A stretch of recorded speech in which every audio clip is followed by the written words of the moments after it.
গ্রামের মেয়ে বউদেরকে নিয়ে নদী পারাপারের একটি চ্যালেঞ্জ ভিডিও, গেমিংস ভিডিও। ভিডিওটি শেষ পর্যন্ত দেখতে থাকুন। ভালো লাগলে অবশ্যই চ্যানেলটি সাবস্ক্রাইব করুন। তেলের বোতল পেয়েছে বৌদি।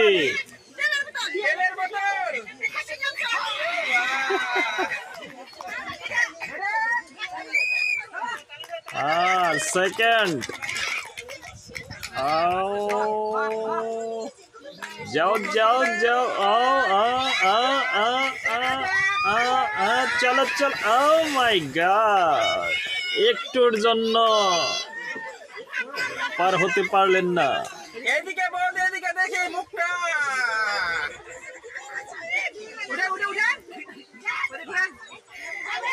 কেমন লাগলো বলেন?